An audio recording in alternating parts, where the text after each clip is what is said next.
The operating theater on the 12th floor of Northgate Medical Center had never been designed to hold this many people at once. Emergency lighting threw everything in amber. 3 IT technicians sat on the floor with laptops open. 2 engineers from the vendor's regional office stood at the main console, talking over each other.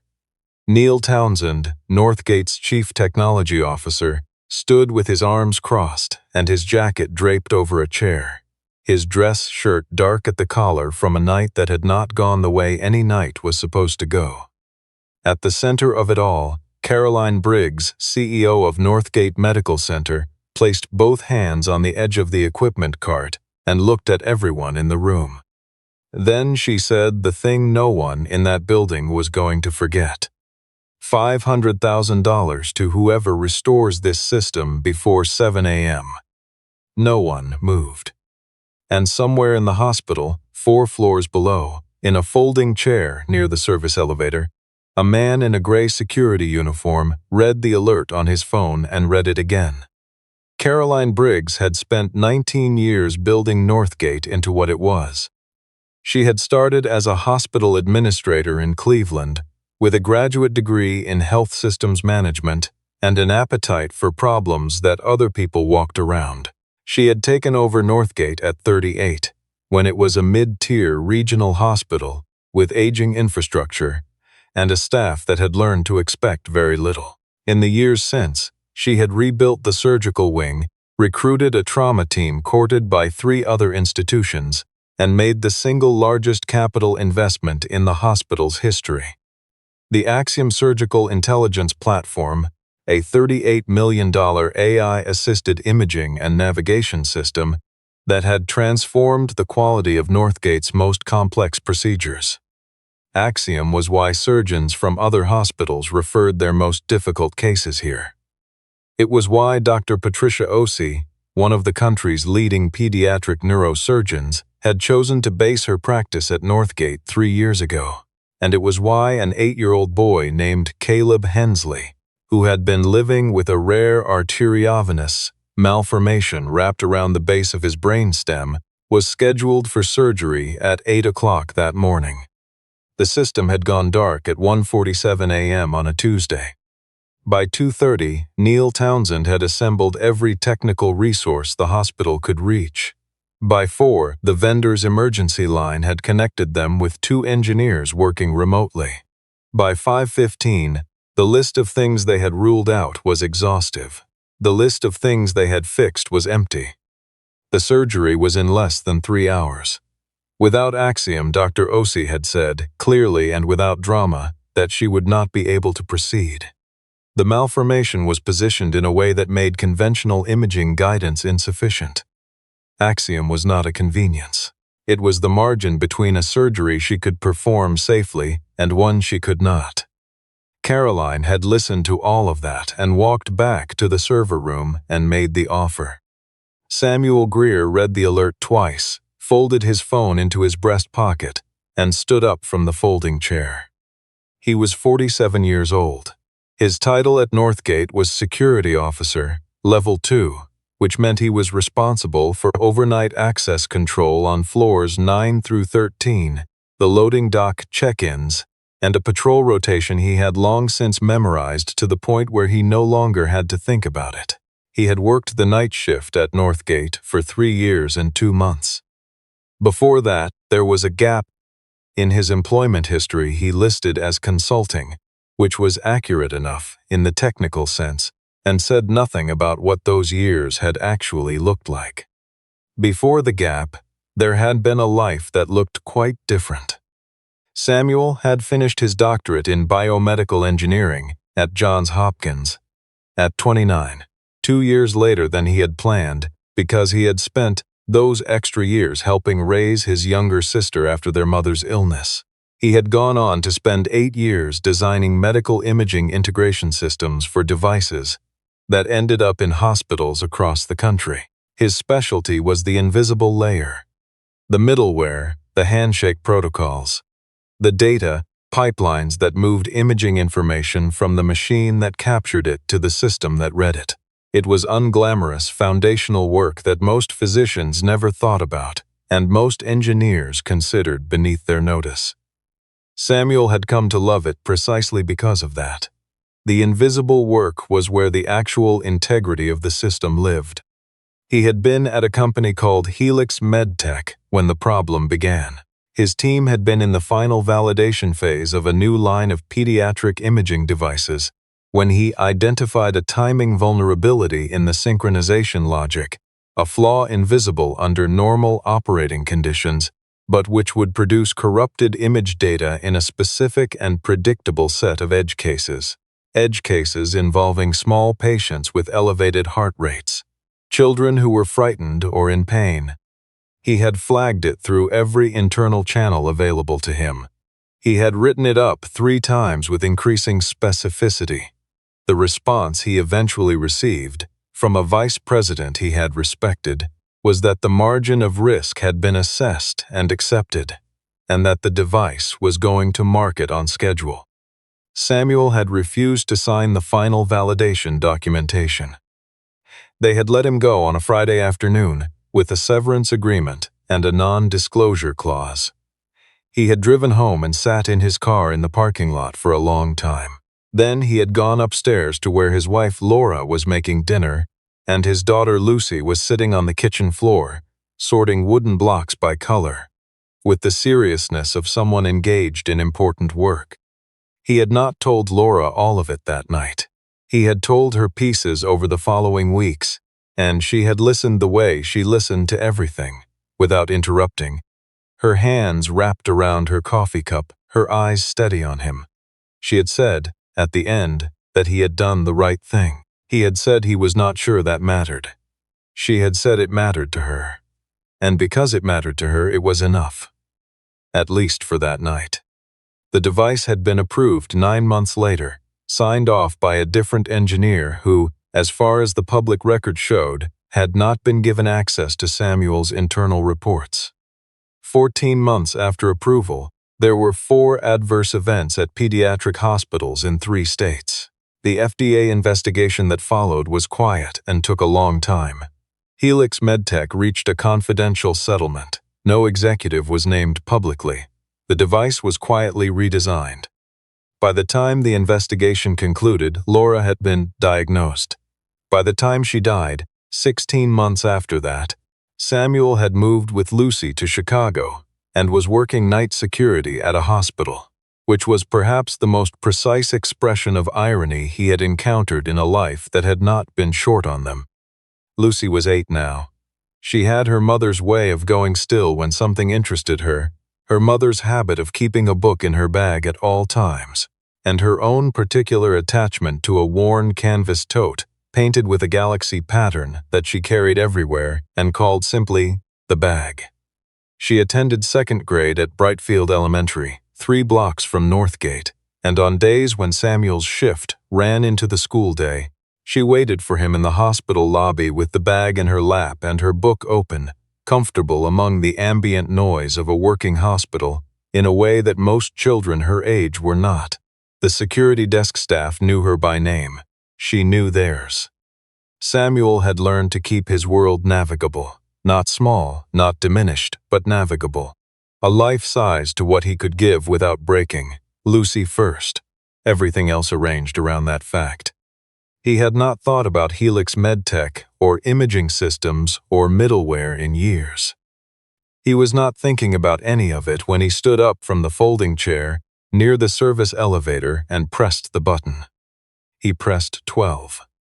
The server room on the 12th floor had the charged, close quality of a space where too many intelligent people had been wrong for too long and were beginning to fray. Robert Stahl, the senior consultant Neil Townsend, had flown in from Seattle on 4 hours' notice, stood at the main terminal with the posture of a man who had been wrong about something recently and was compensating by being very loud about something else.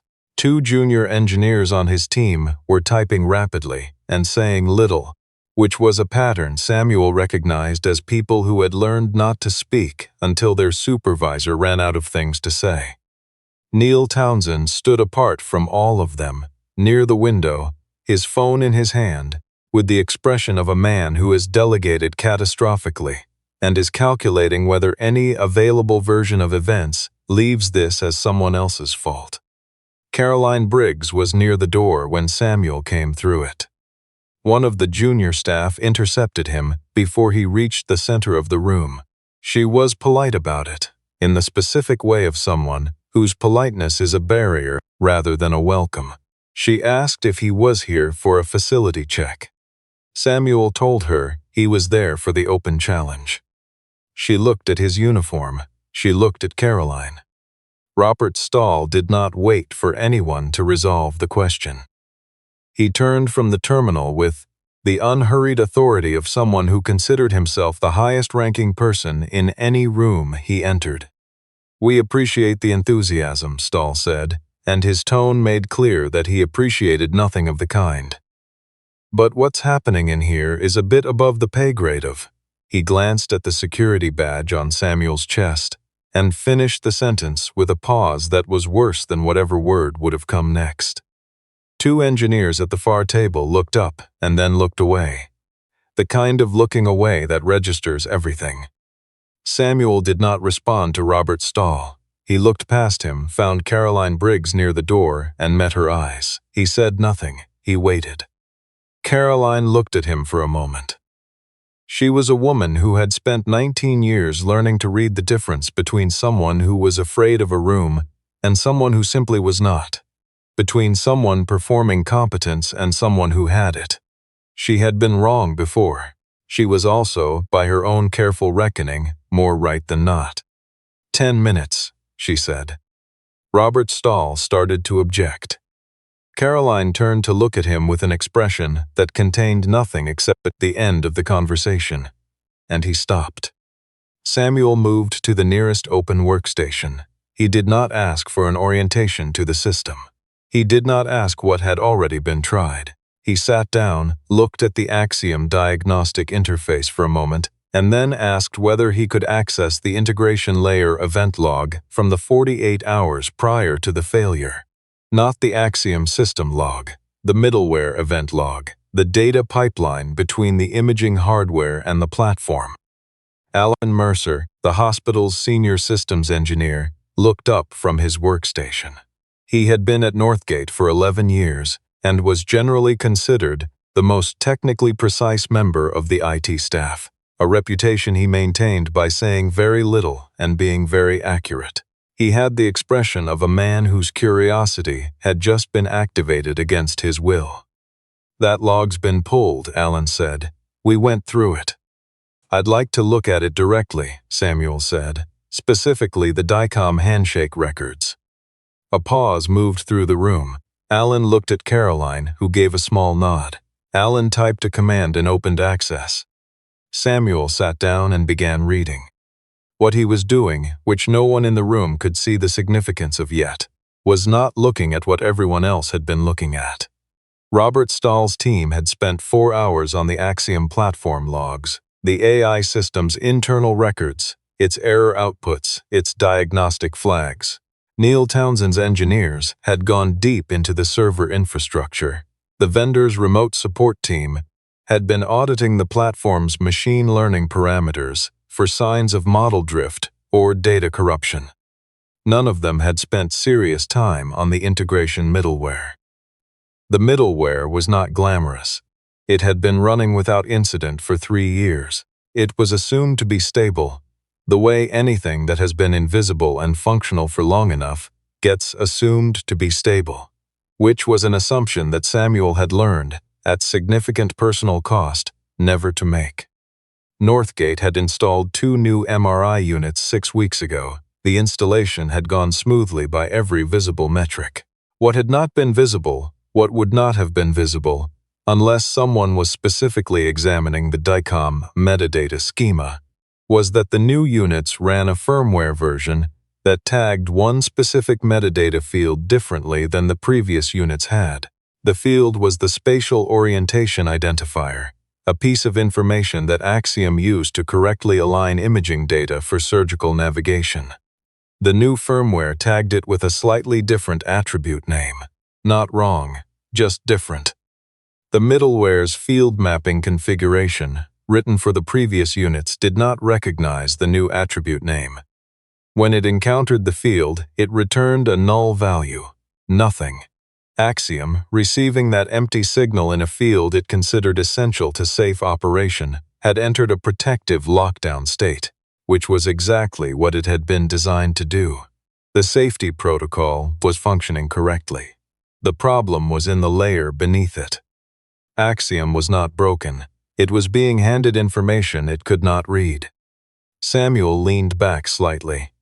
He had been at the terminal for 6 minutes and 40 seconds.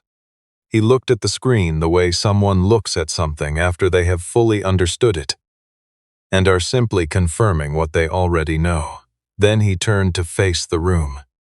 The Axiom system is functioning normally, he said. The issue is in the middleware field mapping configuration. The 2 new MRI units installed 6 weeks ago run a firmware version that uses a different attribute tag for the spatial orientation identifier. The middleware doesn't recognize the new tag name and is returning null. Axiom reads the null as a safety flag and enters lockdown. It's doing exactly what it was designed to do. The room went very still.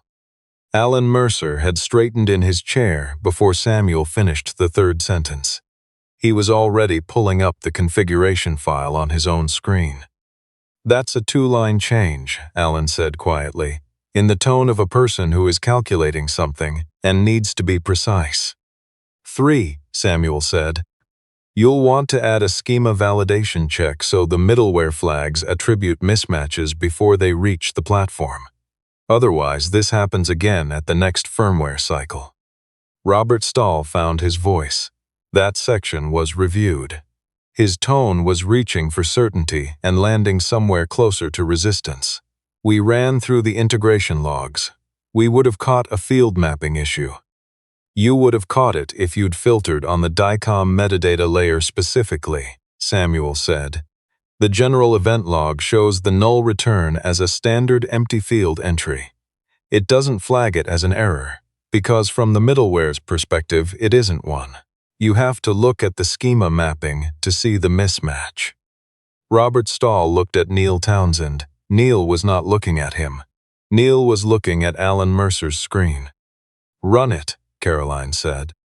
Alan's hands moved on the keyboard. 3 lines of configuration, a schema validation addition, a restart of the middleware service. The room held what little air it had left. The Axiom interface cycled through its startup sequence. The imaging feed from the new MRI units connected. The spatial orientation field populated with correct values. The navigation overlay resolved, clean, exact, stable. Alan sat back and exhaled slowly. One of the vendor's engineers put her hand over her mouth. Neil Townsend walked to the window and looked at the city and said nothing. Caroline Briggs stood at the center of the room and looked at the display for a long moment. Then she turned and looked at Samuel Greer, who was still sitting at the workstation in his gray security uniform, waiting with the quiet of a man who does not need a room's attention to know what he has done. Robert Stahl had nothing to say. The room, which had dismissed him 7 minutes ago, had run out of ways to look anywhere else. By the time Caroline had sent word to Dr. Osei that Axiom was operational, her executive assistant had already begun making inquiries through the hospital's administrative records. Samuel Greer, Security Officer Level 2, 3 years and 2 months of service, night shift. No formal medical or technology credentials on file, no academic history logged. His emergency contact was a neighbor named Patricia Knowles. What the employment file could not tell her was anything before those 3 years. She made a different kind of inquiry. Her legal team was not accustomed to this type of research, but they were thorough. And by late morning, they had assembled a picture from public records, academic archives, and the institutional memory of a regulatory sector that tended to be quiet about its own failures. Samuel Greer had completed a doctorate in biomedical engineering at Johns Hopkins. He had spent 8 years at a respected medical device firm, working in imaging integration systems, contributing to projects whose technical papers she found cited in a half-dozen FDA approval documents. He had been a senior engineer at Helix MedTech at the time of his departure. The separation agreement was sealed, but the FDA investigation that had followed a cluster of adverse events connected to Helix's pediatric imaging line was partially in the public record, and the internal correspondence that had surfaced during that investigation contained enough to reconstruct the essential shape of what had happened. He had found a flaw.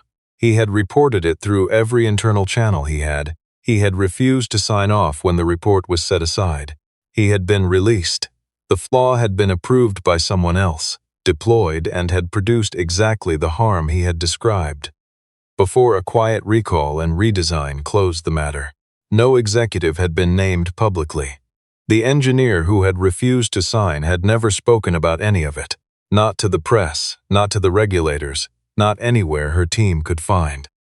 He had simply stopped being visible to that world and spent 3 years walking the night corridors of a hospital. Caroline sat in her office for a long time after reading all of it. The surgery had started on time. Dr. Osiki had sent 2 words through the OR coordinator, system nominal, and had gone back to work. She thought about what it costs a person to walk away from work they are genuinely gifted at, because continuing requires them to become something they are not willing to be. She thought about the man who had met her eyes across a room that was laughing at him and had waited without any visible anger. She thought about what it takes to carry a decision like that quietly for years, without asking anyone to know about it. She stood up and went back to the server room. Samuel was still there, documenting the configuration change in the hospital's system maintenance log, which was exactly what a person with 3 years of Northgate habits would do. He looked up when she entered. "Caleb Hensley is in surgery," Caroline said. "Dr. Osi says the navigation is running clean." Samuel nodded. He had known the boy's case in the broad strokes that night staff know the cases that generate enough activity to filter down through shift briefings. 8 years old. The surgery the entire night had been about. "I know what you walked away from," Caroline said. She said it simply, in the way people speak when they have stopped managing the impression they are making. Samuel was quiet for a moment. He looked at the corrected lines of configuration on the screen beside the ones that had preceded them. Such a small thing to have caused what it caused. The math at Helix was simple, he said. A specific set of conditions, a predictable failure mode, a timeline that nobody wanted to delay. I've thought about it many times. I don't think I would have done anything differently. "I know," Caroline said. "That's what I mean." The formal presentation took place 2 mornings later in a conference room with a view of the lake in clear spring light. Board members were present, the heads of 2 hospital divisions. The certified transfer document for $500,000 sat on the table in front of Caroline. Samuel sat across from her. He was in the same uniform. He had been offered the option of coming in on his day off in other clothes, had thanked the coordinator who relayed the message, and had arrived in the uniform anyway. Caroline slid the document across the table. Samuel looked at it. He picked up the pen beside it and held it without writing. "I want to talk about the structure," he said. The room shifted. A board member near the window looked up. "I'm not declining the award," Samuel said. "I want to be clear about that first. What I'm asking is whether there's a mechanism to direct a portion of it differently." He set the pen down. $75,000 would let me move Lucy into a better school district and set aside something stable for her. That's what I actually need from this. The remaining amount, I'd like to propose it seed an independent pediatric medical device safety review program. Something that specifically supports early career engineers who are facing the kind of decision I faced at Helix. People who are about to sign something they should not sign and have not yet found a way to say no that doesn't cost them everything. The room was very quiet. Caroline looked at him across the table. You restored a system that was about to cost a child his best chance at a safe surgery, she said, and you're asking to keep 15% of what you're owed. I'm asking for what I need, Samuel said. Those aren't the same number. She looked at him with an expression that was not trying to be readable. There were people in Caroline's professional life who calculated every gesture in a room. Samuel Greer appeared to be calculating nothing except whether what he was saying was true. I'll need to involve the board in structuring the foundation piece, she said, but yes. She said it without pausing to consider the optics of it, which she noticed and filed away as useful information about herself. Lucy arrived before the document was signed. Samuel's phone had been on silent. The school's automated system had sent 2 calls that went unanswered, so the front desk coordinator, following the quiet protocol that had been established over 2 years of occasional necessity, had brought Lucy up herself. She came through the conference room door in her school clothes with the Galaxy tote over one shoulder and a library book tucked under her other arm. She scanned the room once, located her father across the long table, and walked to him with the directness of a child who does not require permission to do what is obvious. Samuel stood and held his arms out, and she went into them. She did not say anything for a moment. She put her face against his shoulder. A board member near the far end of the table developed a sudden interest in the document in front of him. Caroline Briggs looked at the lake. Then she looked back at the table with her hands folded, something in her expression that she was not quite managing to keep entirely professional. Lucy looked up at her father and then at the room with the observational calm of a child who had spent a lot of time in adult spaces and had learned to move through them without disrupting them. "Is this the meeting about the computer?" she asked. "It is," Samuel said. She considered this. Did it get fixed? It did. She looked at the transfer document on the table, then at her father's face, and appeared to arrive at her own version of the conclusion the room had been working toward. "Good," she said, and opened her library book and leaned against his arm. Somewhere on the other side of the hospital, Caleb Hensley was waking up in the recovery room. Dr. Patricia Osei was writing her post-operative notes. A family was having a conversation they had not been certain they would be allowed to have. 3 weeks after the awards ceremony, Neil Townsend attended a meeting that did not appear on the shared calendar. Caroline had asked him to come in early. They sat across from each other at her office table. She laid out 3 things in sequence. The first was that his team's review process had not included the middleware integration layer in its scope, and that this was a structural gap that needed to be formally addressed.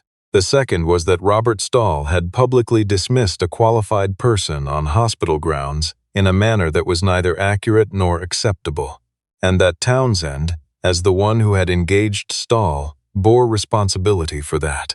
The third was that Northgate's technical culture had, under his leadership, developed a consistent pattern of evaluating contributions by title and credential rather than substance, and that this pattern had direct operational consequences, which the events of 3 weeks ago had illustrated precisely. Neil had prepared things to say. He did not say them. Something about the inventory quality of her accounting made any defense feel beside the point in a way that was difficult to articulate. He submitted a revised incident review protocol the following week, extending scope requirements to all integration layers above a defined complexity threshold. The protocol note credited the discovery method from the Axiom restoration event. Caroline read it and thought that this was a small piece of decency from a man who had not been particularly decent on the night in question, and she filed it accordingly. Alan Mercer was appointed Deputy Director of Systems Integration, a role that had not previously existed and was created because it needed to exist. His first action was to schedule a full middleware schema audit across every piece of imaging equipment in the hospital. He mentioned, in the meeting where he presented the audit plan, that the idea had come from a conversation with Samuel Greer, who had noted almost as an aside that the most dangerous failures were the ones that happened in the layers everyone assumed were fine, the ones that nobody checked because they had always been fine before.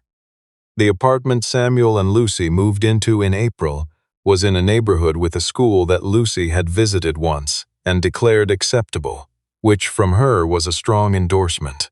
It had a small yard backed up to a community garden and a kitchen window that faced east, so the morning light came in early and clean and made the whole room feel like something was beginning. On a Saturday in May, Samuel spent an hour resealing the weather stripping around the back door, which had been leaking cold air that the inspection report had flagged and the previous owners had addressed inadequately. He had coffee on the step and his tools laid out on the grass in the order he would need them, a habit from years of work that had moved so thoroughly into the rest of his life that he no longer thought of it as a habit. Through the screen door, he could hear Lucy at the kitchen table, working on something that involved scissors and what sounded like an unreasonable amount of tape, narrating her process to the empty room in the concentrated tone she used when she was focused. The weather stripping was simple work.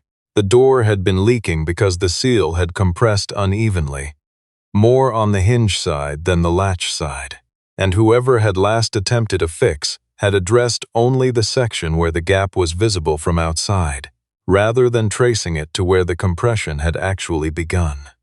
A common error. The visible problem is almost never where the problem started. Samuel thought about that principle. He had been thinking about it, in various forms, for most of his professional life. It operated at every scale he had ever worked at. The catastrophic failure almost never begins catastrophically. It begins quietly, in a layer that everyone has agreed is stable, in a place no one has thought to examine because it has never given reason to be examined. And then a new machine gets installed, or a firmware version increments, or time simply passes, and the small wrong thing becomes the only thing. He pressed the new seal into the channel and ran his thumb along the length of it. Caroline had texted that morning about the foundation structure. The Pediatric Device Safety Review Board was in early formation. 3 engineering ethics faculty from 2 universities already involved. 2 hospital networks that had expressed interest in affiliate status. She had a question about the governance model, specifically about whether the review process should sit inside the participating institutions or operate independently of them. He had not answered yet. He would later, when Lucy was asleep and the house was quiet. He was finding, gradually and without drama, that the boundary between the world he had left and the one he now lived in was less a wall than he had built it to be. It was possible to return to things selectively. It was possible to carry what you were into a world that had once tried to cost you what you were, and to set the terms of return yourself. The screen door opened and Lucy came out carrying 2 cups, the Galaxy bag looped over her wrist out of habit, a habit she had inherited from her mother, and that Samuel had never once suggested she change. "I made you more coffee," she said, with the authority of someone performing a public service. "I didn't spill it either." He accepted the cup. "Thank you." She sat on the step and looked at the garden coming up beyond the fence, small and green and patient in the spring light. After a moment she said, "Is the door fixed?" "It is." What was wrong with it? He thought about how to say it in a way that was true and also simple. The part that was broken wasn't the part that looked broken. Lucy turned this over with the gravity she gave most things, her book bag still on her wrist, her cup held in both hands. "That happens a lot," she said, with the confidence of someone stating something obvious about how the world works. "It does," Samuel agreed. He sat down beside her on the step. He wrapped both hands around his cup. The morning had the particular quality of a Saturday with nothing required of it. Open and unhurried, asking nothing more from either of them than simply being in it. The back door closed cleanly behind them when he tested it. No resistance, no gap, precisely and quietly, the way good work holds when it has been done right. Some repairs take years to complete. The ones that matter most are almost never the ones anyone was watching. They happen in the invisible layer, in the foundational place, in the quiet course of a life that has decided what it values and arranged itself accordingly. They do not announce themselves. They simply hold, and that, in the end, is more than enough.